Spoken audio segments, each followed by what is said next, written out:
Hi, hello and welcome to School Students Corner. நீங்க இந்த சேனலுக்கு புதுசா இருந்தா இந்த சேனலை சப்ஸ்கிரைப் பண்ணிட்டு பக்கத்துல இருக்க பெல் ஐகானை மறக்காம கிளிக் பண்ணிடுங்க. அப்பதான் நாங்க போடுற வீடியோஸோட நோட்டிஃபிகேஷன் உங்களை உடனே ரீச் ஆகும். இன்னைக்கு இந்த வீடியோல நம்ம பார்க்க போறது 8th standard civics unit 1 தான் பார்க்க போறோம். How the state government works. So எப்படி ஒரு ஸ்டேட் கவர்மெண்ட் ரன் ஆகுதுன்றதை தெரிஞ்சுக்கிறது வந்து ஒரு சிட்டிசனோட முக்கியமான ஒரு விஷயம். ஸோ இது வந்து உங்களோட கண்டினியூவேஷன் 9th ஸ்டாண்டர்ட்லையும் இதை பற்றி நிறைய இன்ஃபர்மேஷன்ஸ் இருக்கும். ஸோ பேசிக்காக நீங்கள் இதில் தரவாக இருந்தீங்க அப்படின்னா நெக்ஸ்ட் கிளாஸ்க்கு போகும்போது ஈஸியாக இருக்கும் உங்களுக்கு. ஸோ ஃபர்தர் டிலே இல்லாமல் நம்மளோட இன்ட்ரொடக்ஷனுக்குள்ளே போகலாம். ஸோ அதுக்கு முன்னாடி மறக்காமல் சேனலை சப்ஸ்கிரைப் பண்ணிவிடுங்க பண்ணல அப்படின்னா. ஸோ இன்ட்ரொடக்ஷனில் பார்த்தீங்கன்னா there are two sets of government in our country. நமக்கு நல்லாவே தெரியும் நம்மளோட நார்மலாக நம்மளோட கவர்மெண்ட் ரன் ஆகிறது 2 கிரைட்டீரியாஸில். ஒன்று பார்த்தீங்கன்னா சென்ட்ரல் கவர்மெண்ட், இன்னொன்று பார்த்தீங்கன்னா ஸ்டேட் கவர்மெண்ட். இப்போ தமிழ்நாட்டுக்குள்ளே மட்டும் அப்படின்னா it is considered as the state government. அதே ஹோல் இந்தியா அப்படின்னும் போது we will consider as central government. So Tamil Nadu மாதிரியே ஒரு தனித்தனியாக இருக்கிற ஸ்டேட்ஸ் எல்லாத்தையுமே அவங்க என்ன பண்ணுவாங்க, கண்ட்ரோல் பண்ணுவாங்க. அந்த கண்ட்ரோல் எப்படி இருக்கு, யாருக்கு அந்த பவர் இருக்கு, ஸோ அந்த அத்தாரிட்டியோட அவங்களோட ஒர்க் என்ன, அவங்களோட குவாலிஃபிகேஷன் என்ன, எலிஜிபிலிட்டி என்னன்றதை தான் நம்ம இந்த லெசனில் என்ன பண்ண போகிறோம், பார்க்க போகிறோம். ஸோ ஓவராலாக பார்த்தீங்கன்னா மெயினாக 28 ஸ்டேட்ஸ் இருக்குது. அந்த 28 ஸ்டேட் கவர்மெண்ட்ஸும் பார்த்தீங்கன்னா அவங்களோட ஸ்டேட்டை வந்து பெருசாக கொண்டு வரதுக்கு, அதாவது க்ரோத் கொண்டு வரதுக்கு அவங்களோட அட்மினிஸ்ட்ரேஷனை அவங்க தனியாக அவங்க கவர்மெண்ட்டை என்ன பண்ணுவாங்க, ரன் பண்ணுவாங்க. ஸோ அந்த தனித்தனி ஸ்டேட்டுக்குன்னு அவங்களுக்குன்னு தனியாக எக்ஸிக்யூட்டிவ், அவங்களுக்குன்னு தனியாக லெஜிஸ்லேச்சர் அண்ட் அவங்களுக்குன்னு தனியாக ஜுடிஷியரி. ஓகே, ஸோ எக்ஸிக்யூட்டிவ்னா அவங்க என்ன செயலாக்கம் பண்ணுறாங்க அப்படின்றது, லெஜிஸ்லேச்சர்னா அவங்களோட சட்டம், ஜுடிஷியரினா அவங்களுக்கான ஜட்ஜ்மெண்ட், அதாவது ஜட்ஜ் அந்த கோர்ட் ரிலேட்டடாக, இது ரெண்டுமே அதே தான். தென் நெக்ஸ்ட் பார்த்தீங்க அப்படின்னா இந்த ஸ்டேட் எக்ஸிக்யூட்டிவ், அந்த ஸ்டேட் எக்ஸிக்யூட்டிவ்ஸ் இருக்காங்க இல்லையா, அந்த எக்ஸிக்யூட்டிவ் என்ன யாருன்னு பார்த்தீங்கன்னா governor and council of minister. Governor and council of minister headed by chief minister. ஓகேவா, கவர்னர் இருப்பார் அந்த எக்ஸிக்யூட்டிவா. அடுத்தது பார்த்தீங்க அப்படின்னா செட் ஆஃப் மினிஸ்டர்ஸ், கவுன்சில்னா குரூப் ஆஃப் மினிஸ்டர்ஸ் இருப்பாங்க. அந்த குரூப் ஆஃப் மினிஸ்டர்ஸை யார் வழி நடத்துவாங்க அப்படின்னு பார்த்தீங்கன்னா சீஃப் மினிஸ்டர், சிஎம் தான். So the government is an integral part of the state legislature. So நம்மளோட சட்டம் என்ன நம்ம ஸ்டேட்டுக்கோ அதை சேர்த்து தான் நம்மளோட கவர்மெண்ட்டும் சரி, நம்மளோட கவர்னரும் என்ன பண்ணுவார், சட்டத்தை செயலாக்கம் பண்ணுவார். ஸோ ஃபஸ்ட்டு எடுத்துட்டோடனே ஸ்டேட் எக்ஸிக்யூட்டிவ்ஸ் நம்ம பார்த்தோம் இல்லையா, அதில் யார் ஃபஸ்ட் ப்ரியாரிட்டியில் இருந்தது, governor. So we can let's see about the governor. The governor பார்த்தீங்க அப்படின்னா the constitution provides for the post of governor as the head of state in India. He is appointed by the President of India. So நம்மளோட சட்டம் வந்து என்ன சொல்லுது அப்படின்னு பார்த்தீங்கன்னா, நம்ம கவர்னர் தான் வந்து பார்த்தீங்கன்னா head of the state of India. நம்ம இந்தியாவோட அந்த பர்டிகுலர் ஸ்டேட்டுக்கு அவர் தான் ஹெட். ஓகேவா, he is appointed by president of India. கவர்னரை யார் அப்பாயிண்ட் பண்ணுறது, பிரசிடென்ட் பண்ணுவார். ஓகேவா, so he is the constitutional head of the state. President அவர் அப்பாயிண்ட் பண்ணுறதுனால அந்த நம்மளோட ஒரு ஸ்டேட்டோட சட்டத்துக்கு முன்னோடி, அதாவது முதலாக இருக்கிறது யார் அப்படின்னு பார்த்தீங்கன்னா கவர்னர். ஸோ கவர்னர் வந்து பார்த்தீங்கன்னா 5 year டேர்ம்ஸில் அப்பாயிண்ட் பண்ணுவாங்க. அதாவது எவ்ரி 5 years கவர்னர் என்ன பண்ணுவாங்க, சேஞ்ச் பண்ணுவாங்க. But before the expiry of his full term, அதாவது கொடுத்துருக்குற 5 வருஷத்துக்குள்ளே அவங்களால பண்ண முடியல, அதுக்கு முன்னாடியே முடியுது அப்படின்னா the president can dismiss him from office. அவரால் வந்து அந்த 5 வருஷத்தை கண்டினியூ பண்ணலாம். பிரசிடென்ட்டுக்கு தான் அந்த உரிமை என்ன இருக்குது, அவரை டிஸ்மிஸ் பண்ணுற ஆப்ஷன் இருக்குது. ஓகேவா, அதே மாதிரி கவர்னருக்கு பிடிக்கலை அப்படின்னா, அவரோட ஓன் இன்ட்ரெஸ்டில் அவளுக்கு பிடிக்கலை அப்படின்னா அவர் ரிசைனும் என்ன பண்ணிட்டு போயிடலாம். ஓகேவா, ஸோ அப்போ அவரை டிஸ்மிஸ் பண்ணுறதா இருந்தாலும் சரி, அவராகவே ரிசைன் ஆகிறதா இருந்தாலும் சரி, அது பிரசிடென்ட்டுக்கும் கவர்னருக்கும் நடுவில் நடக்கிறது தான். So his term of office may be extended and may be transferred to another state. இப்போ ஃபார் எக்ஸாம்பிள் இந்த ஸ்டேட்டில் இருக்காங்க அப்படின்னா மற்ற ஸ்டேட்டுக்கும் அவங்க என்ன பண்ணலாம், கவர்னராக மாறலாம். ஓகேவா, ஃபார் எக்ஸாம்பிள் தமிழிசை சவுந்தரராஜன் அவர்கள். இந்த நெக்ஸ்ட் பார்த்தீங்க அப்படின்னா however the state government cannot be removed the governor from his post. To be the governor, a person must be a citizen of India and should have completed 35 years of age, and he cannot be the member of parliament or the state legislature. ஸ்டேட்டில் நம்மளோட ஸ்டேட்டோட இருக்கிற சட்டத்திலேயோ இல்லை பார்லிமெண்ட்லேயோ அவங்க வந்து மெம்பராக இருக்கக்கூடாது. அதாவது பாராளுமன்றத்தில் வந்து அவங்க ஒரு ஆளாக இருக்கக்கூடாது. அதே சமயம் பார்த்தீங்கன்னா 35 வயசு தாண்டினவங்களா இருக்கணும், அதாவது பூர்த்தி பண்ணவங்களா இருக்கணும். அடுத்தது அவங்க இந்தியாவோட சிட்டிசனாக இருக்கணும். இவ்வளோ விஷயங்களும் பொசஸ் பண்ணா அப்படின்னா அவங்க வந்து கவர்னருக்கு அவங்க எலெக்ட் ஆகலாம். ஸோ அந்த ஸ்டேட் கவர்மெண்ட்டுக்கு வந்து அவங்கள வந்து ஒரு தடவை போஸ்ட்டில் போட்டு அவங்கள ரிமூவ் பண்ணுறதுக்கான அதிகாரம் வந்து ஸ்டேட் கவர்மெண்ட்டுக்கு கிடையாது. அது யாருக்கு இருக்குது? பிரசிடெண்ட்டுக்கு தான் இருக்குது. ஓகேவா? So and he cannot be the member of parliament or state legislature. He would not hold any office of profit. அவங்க இந்த கவர்னர்ன்றவர் வந்து வேறு எந்த ஒரு பொசிஷன்லேயும் இருந்துடக்கூடாது. ஓகேவா?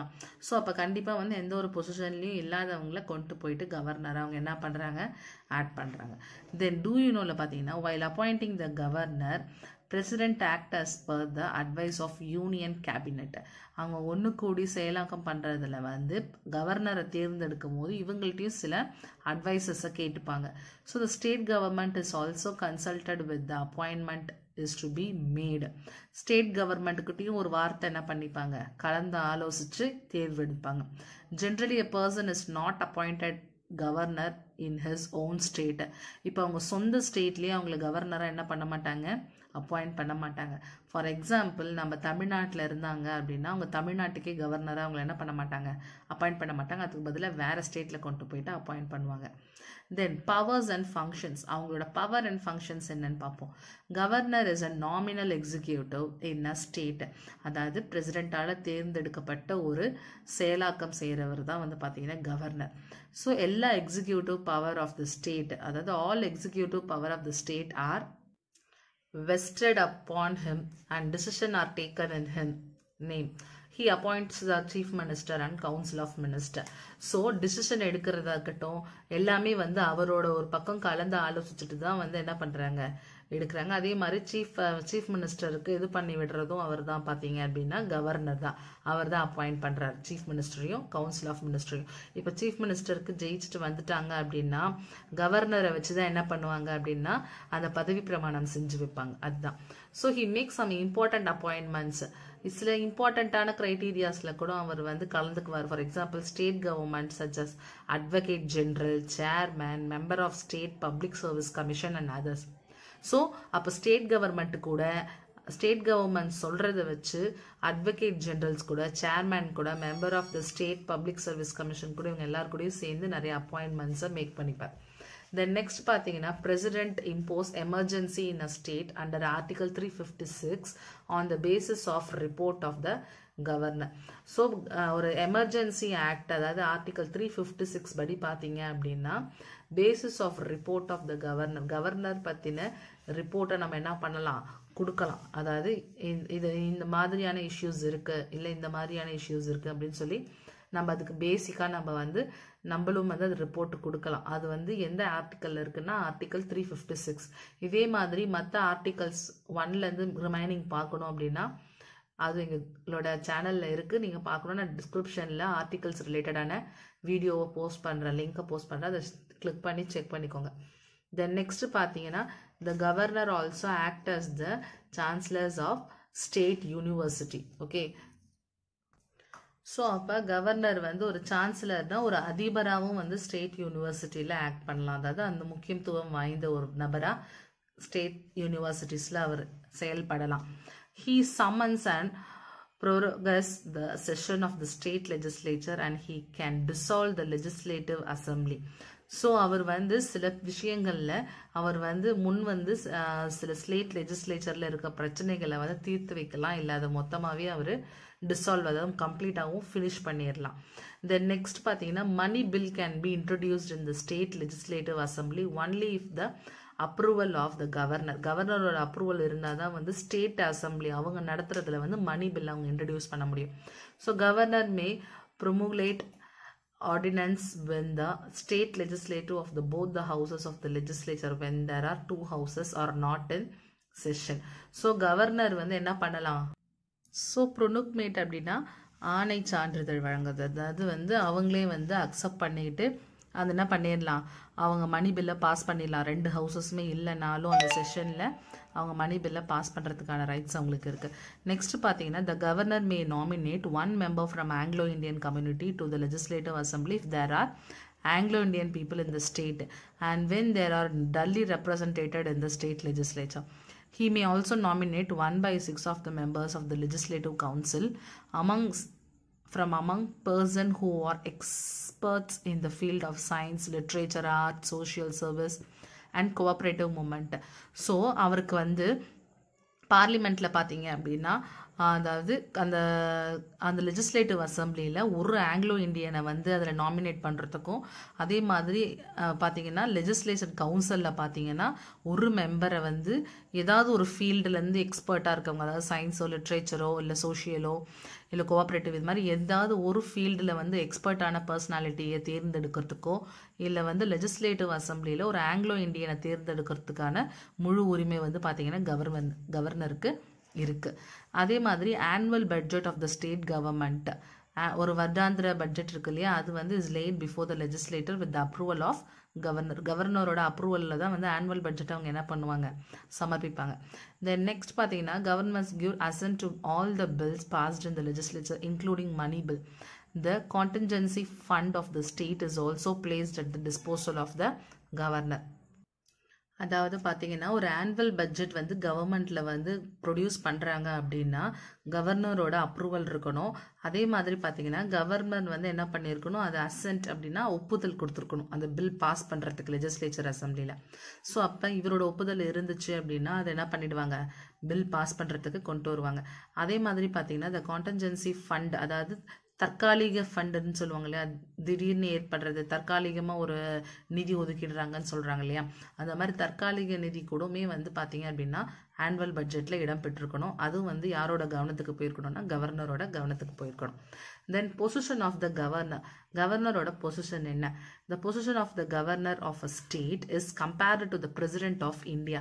ஒரு இந்தியாவுக்கு வந்து எப்படி வந்து ஒரு பிரசிடென்ட்டோ அதே மாதிரி ஒரு ஸ்டேட்டுக்கு கவர்னர்.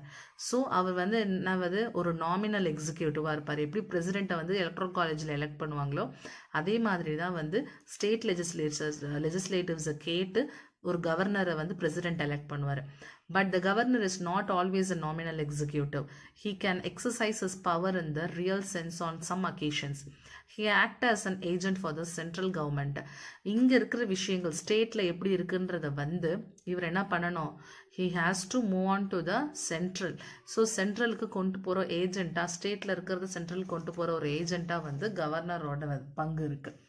Then next பார்த்தீங்கன்னா there he is responsible for maintaining relationship between the central and state government. The governor advise the council of ministers when faced difficult situation. President declare emergency in state on the basis of the report of governor regarding the law and order situation of the state. Governor take independent decision while exercising discretionary powers. He may seek information from the council of ministers regarding various activities of the government. அதாவது governor பார்த்தீங்க அப்படின்னா சென்ட்ரலுக்கும் ஸ்டேட்டுக்கும் ஒரு ஃப்ரெண்ட்ஷிப்பை maintain பண்ணுற ரிலேஷன்ஷிப்பை maintain பண்ணுற ஒருத்தவராக இருக்கார். ஏன்னா சென்ட்ரலுக்கும் ஸ்டேட்டுக்கும் இருக்கிற ஏஜென்ட்டாகவும் ஹீ இஸ் தேர் அப்படின்னு சொல்லியிருக்கோம் இல்லையா அதனால். அதே மாதிரி கவுன்சில் ஆஃப் மினிஸ்டர்ஸ்னால் இப்போ நம்மளோட மினிஸ்டர்ஸ் இருக்காங்க இல்லையா ஒரு டிபார்ட்மெண்ட்லேயும் அந்த மினிஸ்டர்ஸை தான் கவுன்சில் ஆஃப் மினிஸ்டர்ஸ்னு சொல்லுவோம். அவங்களுக்கு கவர்னர் சில அட்வைசஸ் அதாவது எப்படி அவங்க வழி நடத்தணுன்றதையும் டிஃபிகல்ட்டான சுச்சுவேஷனில் கொடுப்பாரு. அதே மாதிரி ஒரு ஸ்டேட்டில் ஏதாவது ஒரு எமர்ஜென்சியான ஒரு ஆக்டை வந்து டிக்ளேர் பண்ணணும் அப்படின்னா கவர்னர் வந்து இதுக்கு ரிலேட்டடாக வந்து சென்ட்ரலில் அவர் என்ன பண்ணுவார் ஸ்டேட்டோட சுச்சுவேஷனை சொல்லி அதுக்கான எமர்ஜென்சியை டிக்ளேர் பண்ணுவார். அதே மாதிரி இவருக்கு வந்து எல்லா பவரையுமே வந்து யூஸ் பண்ணிக்கிற இண்டிபெண்ட் டிசிஷன் அது கிரிட்டிக்கலான சுச்சுவேஷனில் இல்லை யாராவது வந்து இது பண்ண முடியாத சுச்சுவேஷனில் இருக்காங்க அப்படின்னா அதை எடுத்துக்கிற பவர் கவர்னருக்கு இருக்குது. அதே மாதிரி he also seek more information from the council of ministers. council of ministers வந்து கவர்மெண்ட் எப்படி நடந்துக்கிட்டு இருக்குன்ற இன்ஃபர்மேஷனையும் கேட்டு வாங்குற உரிமை கவர்னருக்கு இருக்கு. So this is all about the governor position qualification and his work. So next பார்த்தீங்கன்னா சீஃப் மினிஸ்டர் பற்றி பார்க்கலாம். ஸோ லெஜிஸ்லேட்டிவ் அப்படின்னு எடுத்துக்கிட்டோன்னா 3 பார்த்துருந்தோம் executive legislative and judiciary. So இப்போ எக்ஸிக்யூட்டிவ்லன்னு பார்த்தீங்கன்னா 2 மெயினான ஒன்று கவர்னர் அடுத்தது சீஃப் மினிஸ்டர். லெஜிஸ்லேட்டிவ்க்குன்னு வந்தோம் அப்படின்னா லெஜிஸ்லேட்டிவ் கவுன்சில் லெஜிஸ்லேட்டிவ் அசம்பிளி அதை பற்றிலாம் பார்க்கலாம். ஸோ இப்போ சீஃப் மினிஸ்டர் நம்ம எடுத்துக்கிட்டோம் அப்படின்னு பார்த்தீங்கன்னா இவர் வந்து எப்படி எலெக்ட் பண்ணுவாங்கன்றது வந்து நம்ம நார்மலாக எல்லாருக்குமே தெரியும். அவங்க வந்து ஸ்டேட் லெஜிஸ்லேட்டிவ் அசம்பிளியில் இருக்கிற ஒரு பார்ட் ஆஃப் த மெஜாரிட்டி பார்ட்டியாக இருக்கணும். அவங்க தான் வந்து சீஃப் மினிஸ்டராக இருப்பாங்க. அதாவது அதிகமாக யார் வந்து ஓட்டு எண்ணிக்கை வாங்கினாங்களோ அவங்க தான் வந்து அந்த ஸ்டேட் லெஜிஸ்லேட்டிவ் அசம்பிளியில் என்ன பண்ண முடியும், கவர்னர் வந்து அவங்கள சீஃப் மினிஸ்டராக அப்பாயிண்ட் பண்ணுவாங்க. ஸோ அதே மாதிரி இந்த கவுன்சில் ஆஃப் மினிஸ்டருக்கு ஹெட்டாக ஆக்ட் பண்ணுறது யார் அப்படின்னு பார்த்தீங்கன்னா chief minister. So for example இப்போ ஏதாவது ஒரு கட்சி எடுத்துக்கிட்டிங்கன்னா அந்த கட்சி தலைவர்னு இருப்பாங்க இல்லையா, அந்த தலைவர் தான் போட்டிக்கிட்டு சீஃப் மினிஸ்டராக ஆவாங்க.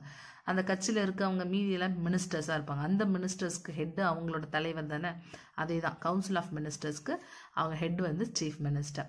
ஸோ சீஃப் மினிஸ்டரும் வந்து பார்த்தீங்கன்னா has no fixed term of office. அவங்களுக்கும் வந்து ஒரு எல்லா வருஷமும் அவங்களுக்கு இது கிடையாது. அவங்களுக்குமே பார்த்தீங்க அப்படின்னா 5 years தான். He remains office so long as he get support from the majority member of the legislative assembly. இவங்க வந்து எப்போ வந்து அவங்களோட பவரில் இருக்க முடியும்னா எல்லாத்தோட சப்போர்ட், அதாவது எல்லாரோட மெஜாரிட்டி பார்ட்டியாக அவங்க இருந்தால் தான் என்ன பண்ண முடியும், இருக்க முடியும். சப்போஸ் அவங்க வந்து அந்த மெஜாரிட்டியை இழந்துட்டாங்க அப்படின்னா அவங்க வந்து இன்பிட்வீனில் ரெசிக்னேஷனும் என்ன பண்ணிக்கலாம், வாங்கிக்கலாம். இல்லை வந்து அவங்களோட ஹோல் மினிஸ்டர்ஸோட அவங்க என்ன பண்ணிக்கலாம், ரெசிக்னேஷன் வாங்கிக்கலாம். அதாவது he has to resign the resignation of chief minister means the resignation of the whole council of minister in the state. இப்போ ஒரு சீஃப் மினிஸ்டர் வந்து போகிறாரு அப்படின்னா அவர் மட்டும் போகமாட்டார், அவரோட சேர்ந்து அவங்களோட கவுன்சில் ஆஃப் மினிஸ்டர்ஸும் என்ன பண்ணுவாங்க, அந்த பதவியிலேருந்து அந்த பதவி அந்த ரெசிக்னேஷன் ஆகுவாங்க. ஸோ இதுதான் வந்து பார்த்திங்கன்னா சீஃப் மினிஸ்டரில் வரும்.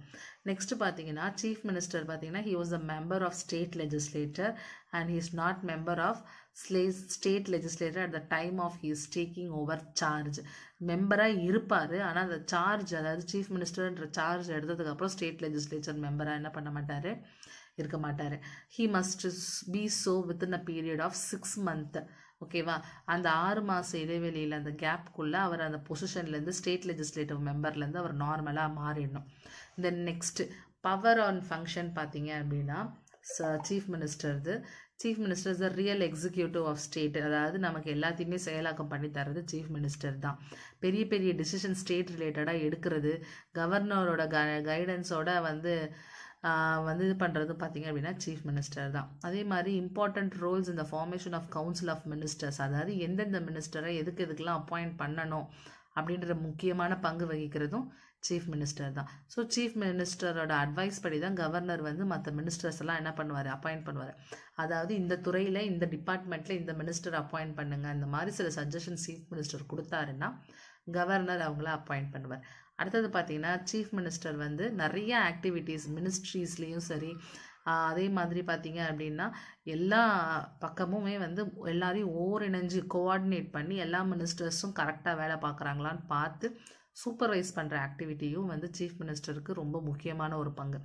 ஏன்னா இந்த கவுன்சில் ஆஃப் மினிஸ்டர்ஸ் ஏதாவது பண்ணாங்க அப்படின்னா அது கண்டிப்பாக வந்து சீஃப் மினிஸ்டரை அஃபெக்ட் பண்ணும். அதனால் ஸோ சீஃப் மினிஸ்டர் வந்து ரொம்ப இம்பார்ட்டண்ட்டான ரோல் பிளேயில் இருப்பார் நம்ம ஸ்டேட் கவர்மெண்ட்டுக்கு என்ன வேணுன்ற பாலிசிஸை டிசைட் பண்ணுறதுல. தென் நெக்ஸ்ட் பார்த்தீங்க அப்படின்னா ஃபைனலாக he has to ensure the policies of the government do not go against public interest. Public இன்ட்ரெஸ்ட்டை தாண்டி வேற அவங்களுக்கு தேவையில்லாத ஒரு அகெயின்ஸ்டான ஒரு பாலிசிஸை உருவாக்கக்கூடாது. அதே மாதிரி his voice is final in policy decision of the state government. நமக்கு இங்கே வந்து ஒரு இது வந்து உருவாக்குறாங்க, ஒரு ஸ்கீம் உருவாக்குறாங்கன்னா அதுக்கு கடைசி டிசிஷன் எடுக்கிறது ஸ்டேட் கவர்மெண்ட்டில் யாருன்னா நம்மளோட சீஃப் மினிஸ்டர் தான். ஸோ இவர் ரொம்ப முக்கியமான பொசிஷனில் இருக்கிற ஒரு பர்சனாலிட்டி தான் இந்த சீஃப் மினிஸ்டர்.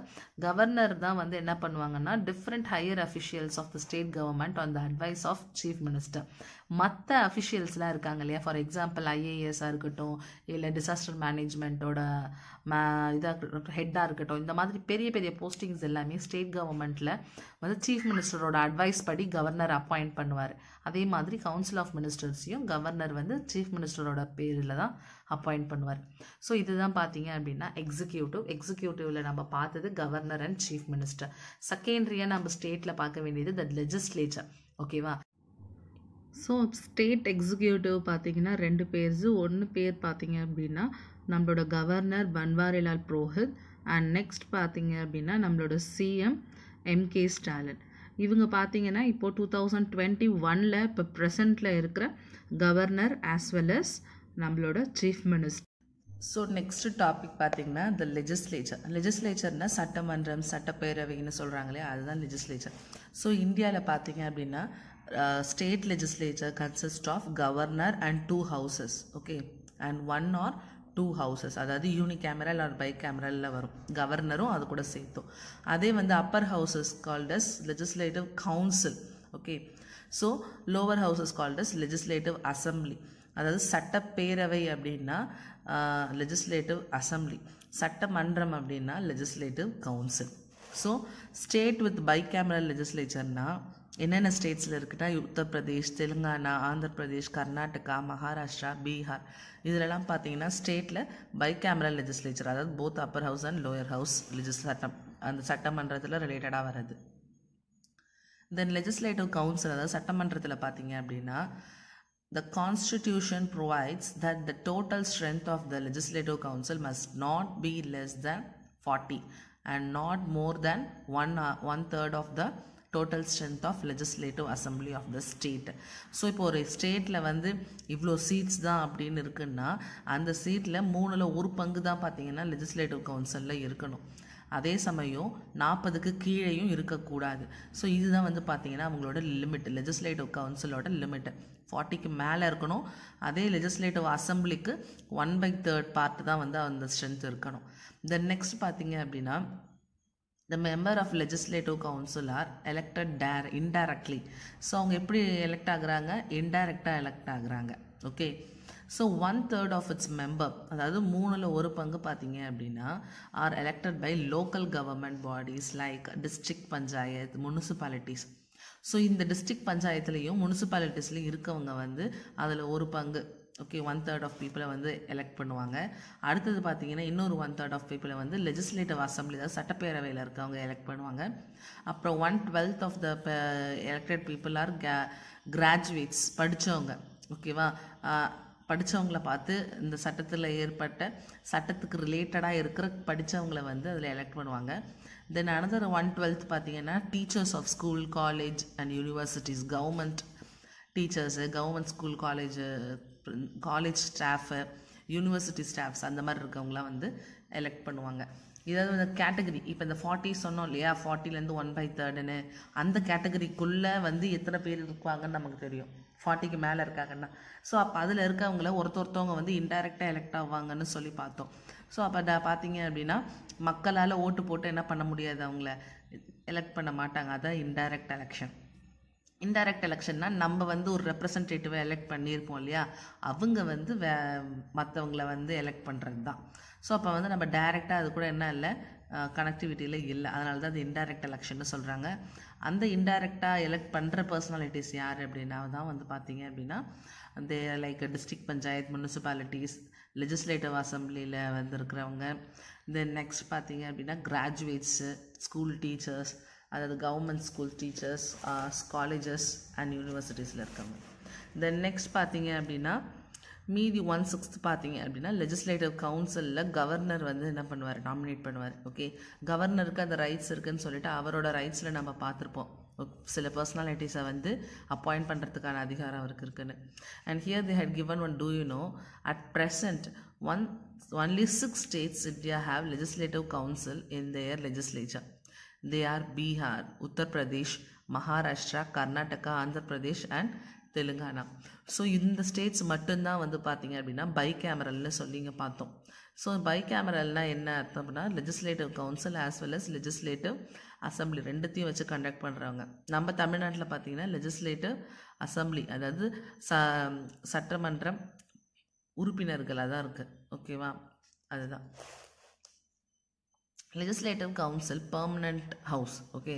இது வந்து டிசால்வ் ஆகாத ஒரு house.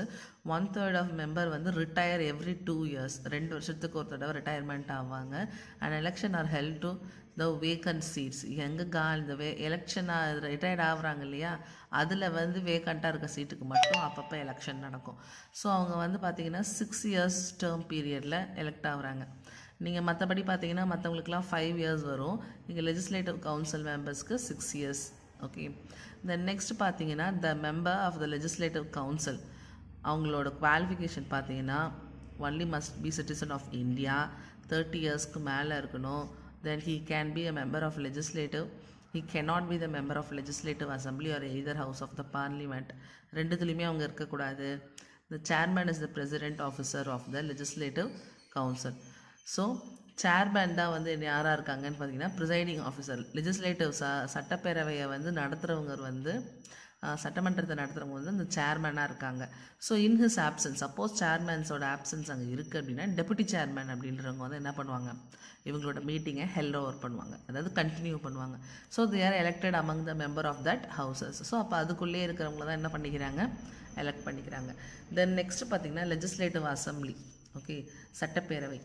The people who make the law of the state government is called as members of the legislative assembly.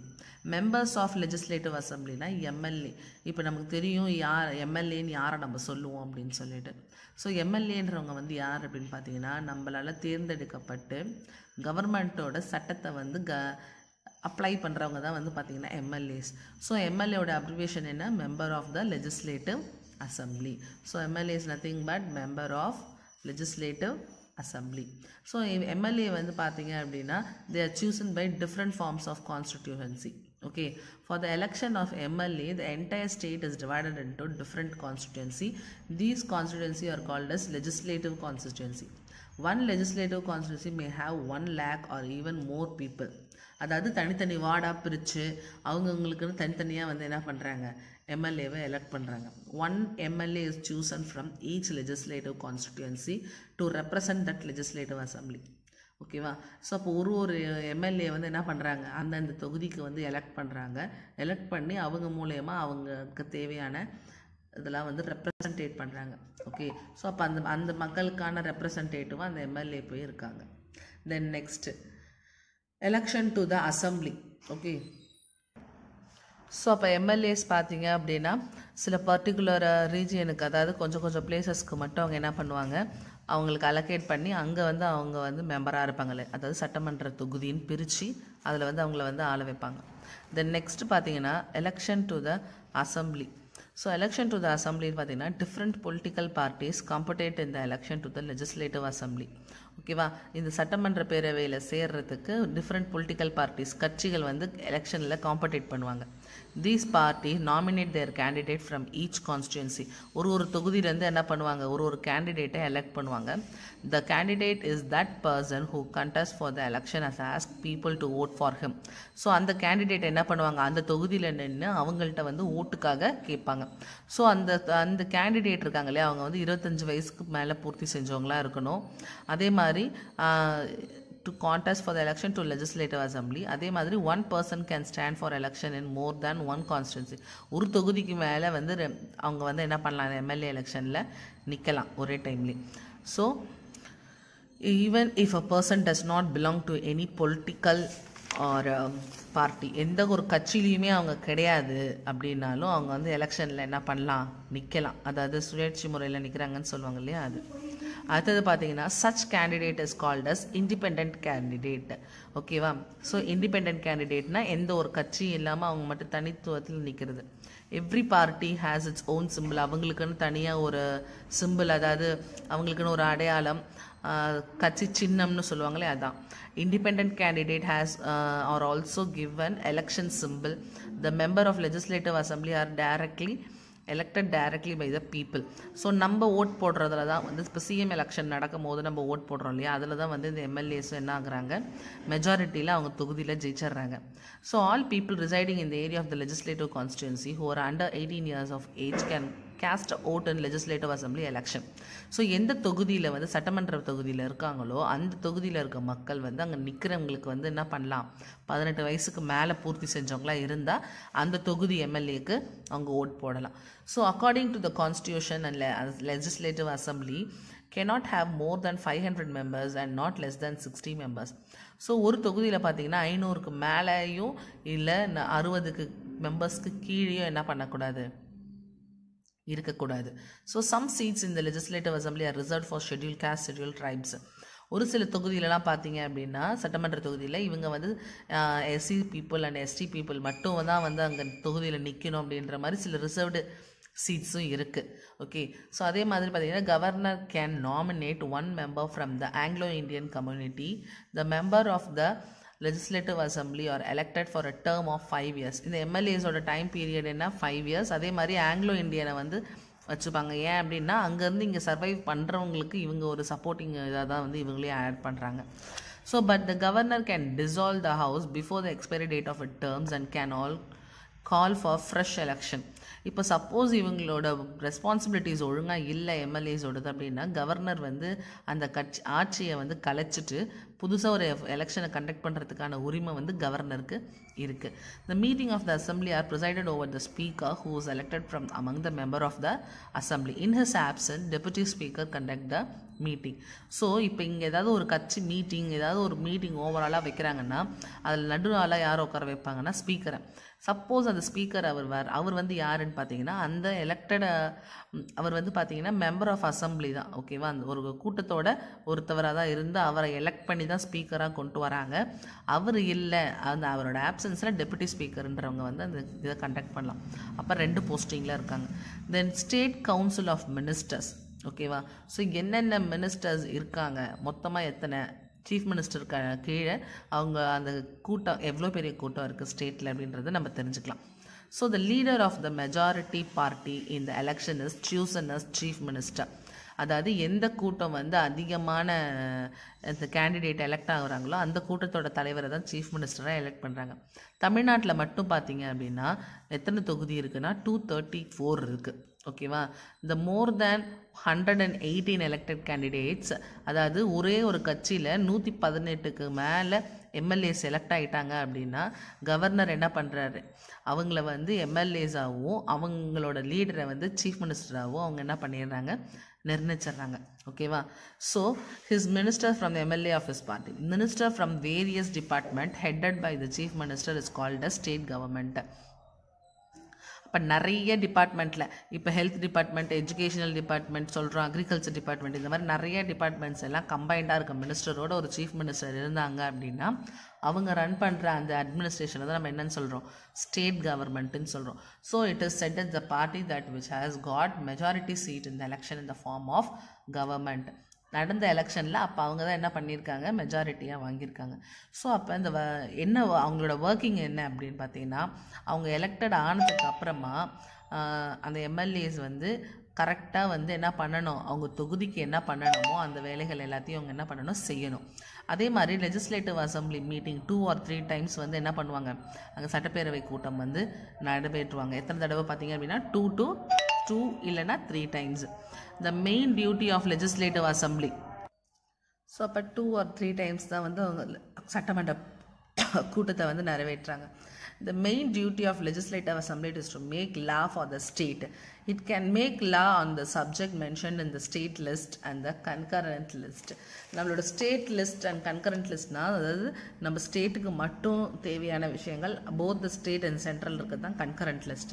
இந்த ரெண்டுத்தையுமே வந்து அந்த கூட்டத்தொடரில் அவங்க என்ன பண்ணுறாங்க, டிஸ்கஸ் பண்ணலாம். So however during the state emergency it cannot exercise in legislative power. ஏதாவது வந்து ஒரு எமர்ஜென்சி ஆக்ட் ப்ரொடியூஸ் பண்ணுறாங்க அப்படின்னா ஸ்டேட்டோட லெஜிஸ்லேட்டிவ் பவர் வந்து அங்கே என்ன ஆகாது அப்படின்னு பார்த்தீங்கன்னா நடைமுறையில் இருக்காது, சென்ட்ரல் சொல்கிறது தான் நடைமுறையில் இருக்கும். So the assembly has control over the state councils of minister. The council of minister are responsible or answerable to the assembly for its activities. So எந்த ஒரு செயல் நடந்தாலும் இந்த எம்எல்ஏங்க தான் என்ன பண்ணணும், எம்எல்ஏவோ ஒரு மினிஸ்டரோ தான் என்ன பண்ணணும், ரெஸ்பான்சிபிள். ஏன்னா அவங்க தான் அந்த பொறுப்பில் என்ன பண்ணுறாங்க இருக்காங்க. So assembly may pass and no confidence motion against the council of minister and bring it downfall if it is not satisfied with the performance of the council of minister. மினிஸ்டரோட செயல்பாடுகள் எதுவும் சரி இல்லை அப்படின்னா என்ன பண்ணலாம், அந்த அசம்பிளி கூட்டத்தொடரில் அவங்க என்ன பண்ணலாம் அப்படின்னு பார்த்தீங்கன்னா இவங்களோட செயல்பாடு எதுவுமே சரியில்லைன்னு சொல்லி அவங்க அதே மாதிரி அது ப்ரூவ் ஆச்சு அப்படின்னா அந்த கட்சியை வந்து வீழ்த்திட்டு புதுசாக அவங்க வந்து ஒரு எலெக்ஷனை கண்டக்ட் பண்ணுறதுக்கான சான்சஸும் இருக்குது. So the legislative assembly has control over the finance of the state. நம்மளோட ஃபினான்ஸ் ரிலேட்டடாக இருக்கிறது. தென் நெக்ஸ்ட் பார்த்தீங்க அப்படின்னா the government cannot impose increase, lower or withdraw any tax without the approval of assembly. அந்த கூட்டத்தை அவங்க மென்ஷன் பண்ணுறதை தவிர்த்து மற்ற எந்த ஒரு டேக்ஸை இன்க்ரீஸ் பண்ணுறதோ இல்லை கம்மி பண்ணுறதோ இல்லை வந்து சுத்தமாக வேணான்னு இது பண்ணுறதோ அவங்க வந்து என்ன பண்ணக்கூடாது, அப்ரூவல் இல்லாமல் எந்த ஒரு இதுவும் அறிக்கையும் விடக்கூடாது. The elected member of the Legislative Assembly can be part of the election of the President of India. All members can take part in the election of the members of Rajya Sabha from the state. The Assembly also take part in the amendment of Constitution on certain matters. So the government has three basic functions: making law, executing law and ensuring justice.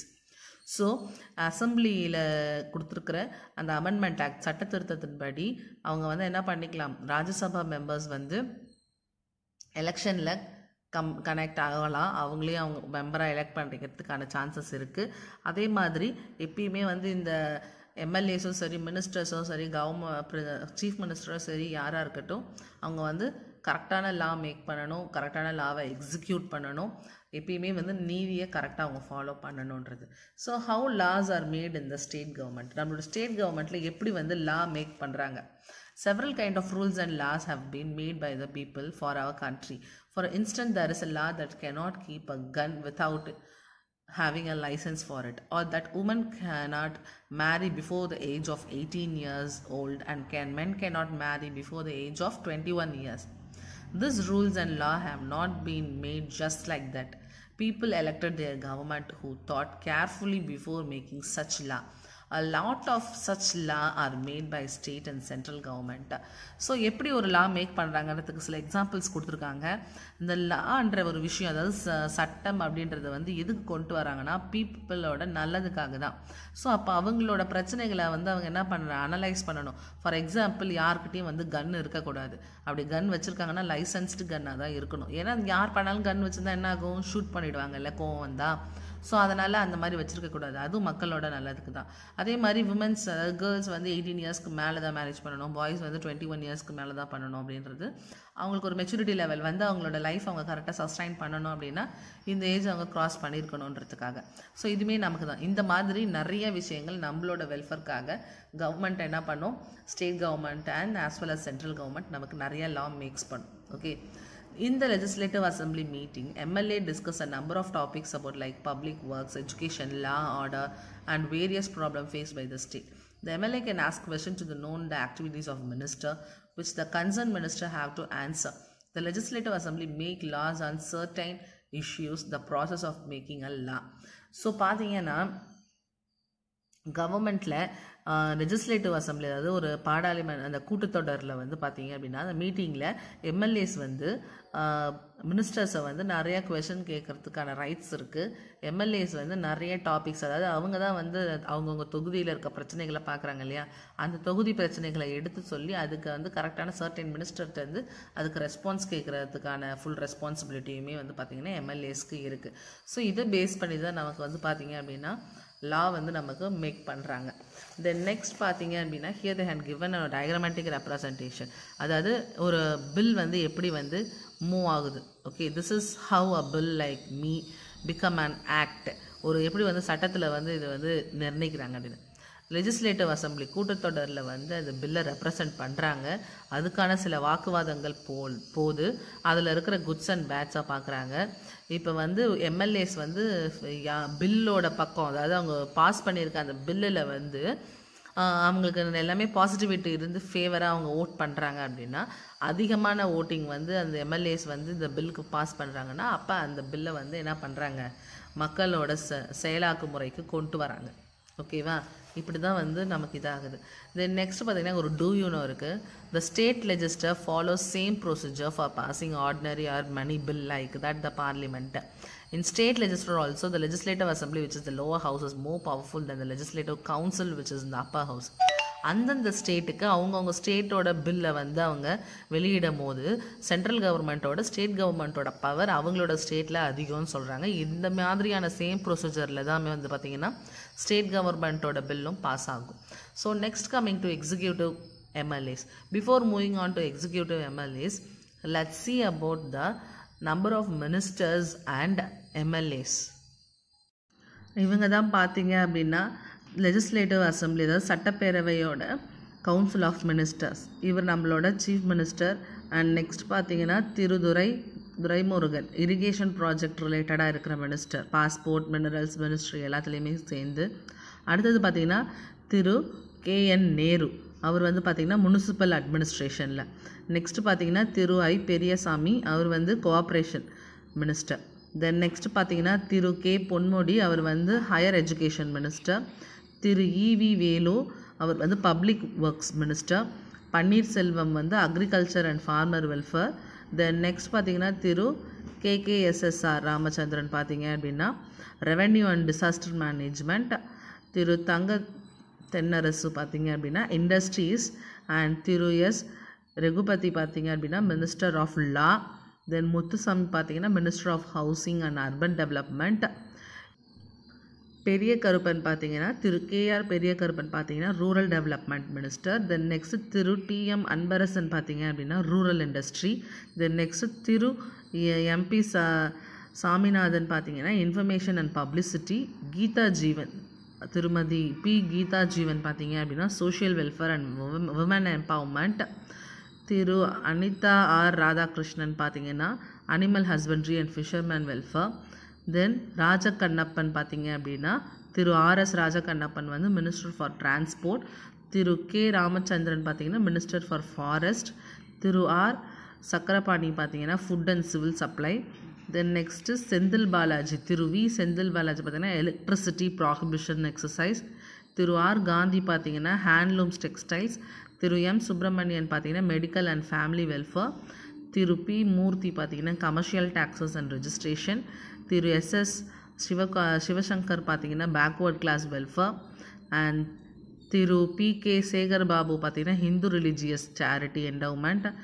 Doctor Palanivel Thiagarajan பார்த்திங்க அப்படின்னா finance and human resource management. Thiru SM Nasar பார்த்திங்கன்னா milk and dairy development.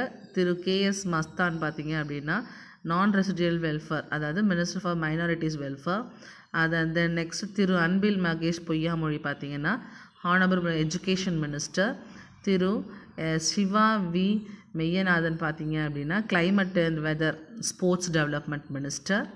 Then next Thiru CV Ganesan பார்த்திங்க அப்படின்னா labour welfare and skill development.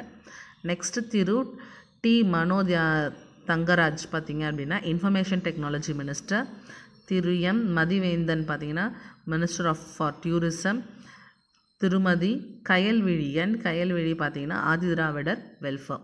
So இவங்கெல்லாம் பார்த்திங்கன்னா their list of our legislative assembly, அதாவது சட்டப்பேரவையோட council members. இப்போது நெக்ஸ்ட் டாபிக் பார்த்திங்கன்னா எக்ஸிக்யூட்டிவ் லாஸ். இதில் பார்த்திங்கன்னா it is a job for state council of ministers, okay, to execute the law. அந்த சட்டத்தை வந்து செயல்முறைப்படுத்துறதோட வேலை யாருக்குன்னு பார்த்திங்கன்னா செட் ஆஃப் மினிஸ்டர்ஸ் நம்ம பர்டிகுலர் ஸ்டேட்டில் இருக்கவங்களுக்கு தான்.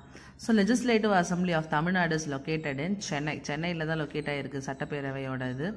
தென் the place where the legislative assembly is located and where its council of ministers function is called as capital of the state. எந்த ஸ்டேட்டில் வந்து சீஃப் மினிஸ்டரும் அவரோட மினிஸ்டர்ஸும் சேர்ந்து செயல்படுத்துகிறாங்களோ அந்த ஸ்டேட் தான் வந்து கேபிட்டல் ஆஃப் த ஸ்டேட்டு, அந்த பிளேஸ் தான். ஸோ அப்படி பார்த்தீங்கன்னா சென்னை தான். The state government has several lakhs of government employees to execute the law. சட்டத்தை வந்து செயல்படுத்துறதுக்கு நிறைய கவர்மெண்ட் எம்ப்ளாயீஸ் என்ன பண்ணியிருக்காங்க, அப்பாயிண்ட் பண்ணியிருக்காங்க. For example collector, tahsildar, block BDO, revenue officer, VAO, policeman, teacher, doctor, இந்த மாதிரி நிறைய பேருக்கு வந்து கவர்மெண்ட் சேலரி கொடுத்து ஸ்டேட்டோட கவர்மெண்ட் ரூல்ஸ் படி என்ன பண்ணுறாங்க, இப்போ ஸ்டேட் கவர்மெண்ட்டோட ஆர்டர் படி இவங்க ஒர்க் பண்ணுற எல்லா ஆஃபீஸர்ஸ்க்கும் சேலரி கொடுத்து ஒர்க் பண்ணுவாங்க. ஸோ நெக்ஸ்ட் பார்த்தீங்க அப்படின்னா third part judiciary of state, அதாவது எப்படி வந்து ஒரு சட்டத்தை வந்து என்ன பண்ணுறாங்க, கொண்டு வராங்க ஸ்டேட்டில் அப்படின்னு. ஸோ ஜுடிஷியரி ஸ்டேட்டில் பார்த்தீங்க அப்படின்னா ஹை கோர்ட் இருக்கும். தென் நெக்ஸ்ட் பார்த்தீங்க அப்படின்னா அவங்களோட ஃபங்க்ஷன்ஸ், ஹை கோர்ட்டோட ஃபங்க்ஷன்ஸ், சுப்ரீம் கோர்ட்டுமே இருக்கும், ஓகேவா. ஸோ இப்போ நம்ம ஃபஸ்ட் லெசனோட ஸ்டார்டிங்கில் பார்த்துருந்தப்போ நமக்கு உங்களுக்கு நல்லா தெரிஞ்சிருக்கும். நம்ம வந்து பார்த்தது என்ன அப்படின்னு பார்த்தீங்கன்னா நமக்கு இங்கே 3 sets ஆஃப் பீப்புள் இருப்பாங்கன்னு சொன்னோம் ஒரு கவர்மெண்ட்டை ரன் பண்ணுறதுக்கு, ஓகே. அதாவது executive, legislature, judiciary. So executive பார்த்துட்டோம், governor as well as chief minister, 2 பேரும் இதுவுமே நம்ம என்ன பண்ணிட்டோம் பார்த்துட்டோம். லெஜிஸ்லேட்டிவில் பார்த்தீங்கன்னா 2 தான். ஒன்று பார்த்தீங்கன்னா லெஜிஸ்லேட்டிவ் கவுன்சில், அடுத்தது லெஜிஸ்லேட்டிவ் அசம்பிளி. அடுத்தது பார்த்தீங்க அப்படின்னா ஜுடிஷியரி. ஸோ ஜுடிஷியரியில் பார்த்தீங்கன்னா ஹைகோர்ட்டோட ஆக்டிவிட்டீஸ் தான் இதில் பார்ப்போம். So high court stand as the apex of the state judiciary. As per the constitution, there shall be high court in each state. ஒரு ஸ்டேட்லேயுமே என்ன இருக்கும், ஹை கோர்ட் இருக்கும். But there may be a common high court for 2 or more state and union territories. Sometimes 2 ஸ்டேட்டுக்கு சேர்த்தோ இல்லை 2 union டெரிட்டரிஸ்க்கு சேர்த்தோ கூட ஒரு high court இருக்கலாம். Okay, ஆனால் மெயினாக சாதாரணமாக பார்த்தீங்கன்னா ஒரு ஹை கோர்ட் தான் இருக்கும் ஒரு ஸ்டேட்டுக்கு. The state high court consists of chief justice and such other judges as the president may appoint from time to time it's necessary. The number of judges மொத்தமாக பார்த்தீங்க அப்படின்னா ஒரு சீஃப் ஜஸ்டிஸ் இருப்பார், அடுத்தது பார்த்தீங்கன்னா நிறைய ஜட்ஜஸ் இருப்பாங்க. ஸோ இவங்களை வந்து எலெக்ட் பண்ணுறது வந்து பார்த்தீங்க அப்படின்னா பிரசிடென்ட் சில க்ரைட்டீரியாவில் எலெக்ட் பண்ணுவார். So the number of the high court is not uniform and fixed. So அதில் எத்தனை ஜட்ஜஸ் இருக்காங்கன்றது வந்து ஒரு யூனிஃபார்மோ இல்லை ஃபிக்ஸ்டு இவ்வளோ தான் இருக்கணும் அப்படின்னு கிடையாது. The president appoints the chief justice of high court in consultation with the chief justice of India and the governor of the state. So whole இந்தியாவோட சீஃப் ஜஸ்டிஸை கேட்டு ஸ்டேட்டோட சீஃப் ஜஸ்டிஸை வந்து பிரசிடென்ட் எலெக்ட் பண்ணுவார். அது கூட அந்த பர்டிகுலர் ஸ்டேட்டோட கவர்னர்கிட்டையும் ஒரு ஆலோசனை கேட்டுப்பார். The judge of high court must have the following qualification. அவர் இந்தியனோட சிட்டிசனாக இருக்கணும். அவர் வந்து ஹை கோர்ட்டில் அட்வொகேட்டாக 10 வருஷத்துக்கு மேலே என்ன பண்ணியிருக்கணும், ஒர்க் பண்ணியிருக்கணும். ஓகேவா, 10 years எக்ஸ்பீரியன்ஸ் இருக்கணும். Judge of the high court hold the office until it complete 62 years. 62 வயசு ஆகிற வரைக்கும் ஹை கோர்ட்டில் அவர் வந்து ஜட்ஜாக இருக்கலாம். A judge of high court can be removed from the office only by proven misbehavior or incapacity, and the same manner with the judge of the Supreme Court is removed. So எப்படி high கோர்ட்டில் பார்த்தீங்க அப்படின்னா remove பண்ணுவாங்க அப்படின்னு பார்த்தீங்கன்னா, அவங்க வந்து ஏதாவது வந்து மிஸ்பிஹேவ் பண்ணியிருந்தாங்க அப்படின்னா அந்த கேட்டகரியில் அவங்கள என்ன பண்ணிடலாம், ரிமூவ் பண்ணலாம் அப்படின்ற ஒரு சட்டம் இருக்குது. அதாவது 62 வயசு பூர்த்தி பண்ணாமலேயே அவங்கள என்ன பண்ணிடலாம், we can remove them. Then next பார்த்தீங்க அப்படின்னா power and function of high court.